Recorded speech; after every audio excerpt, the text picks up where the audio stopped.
C'est une affaire dont on a beaucoup parlé ces derniers mois, l'affaire du Seregnia, du nom de ce bureau d'études universitaires épinglé pour escroquerie et détournement de fonds publics avec à la clé l'ouverture d'une information judiciaire. Une affaire dont s'est emparé à son tour le site d'information en ligne Mediapart, lui donnant désormais un écho national. Selon l'article, le directeur de ce centre de recherche, Fred Selimène, jouit d'une protection grâce à des réseaux parfois au plus haut niveau de l'État. Jannick Duliot. Des millions de subventions européennes dans la nature, des irrégularités dans l'utilisation de certains financements, tous les ingrédients de bon polar réunis dans cet article de Mediapart. Sauf que l'histoire se passe en Martinique, le décor celui du campus universitaire. Je sais que Jodia nous lève bagaille là. Et que bagaille là a senti mauvais.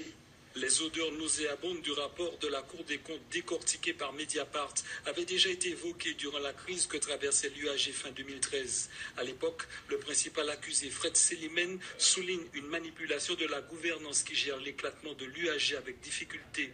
Devant les caméras, il renvoie à l'époque les critiques au jugement de la Chambre. C'est un jugement que la Chambre a donné. Vous voulez que je vous réponde sur des questions qui sont closes.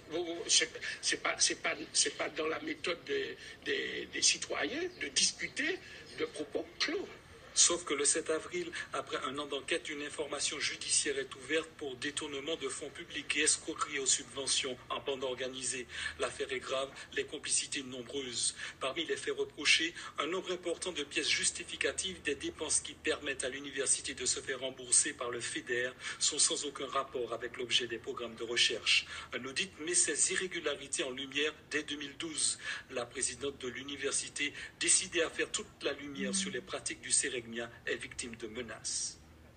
Ma présidence a été menacée dès lors que j'ai entrepris de faire la lumière, non pas spécialement sur ce dossier au départ, mais sur la gestion de l'université parce qu'il me semblait qu'il y avait des points nébuleux qu'il fallait éclaircir.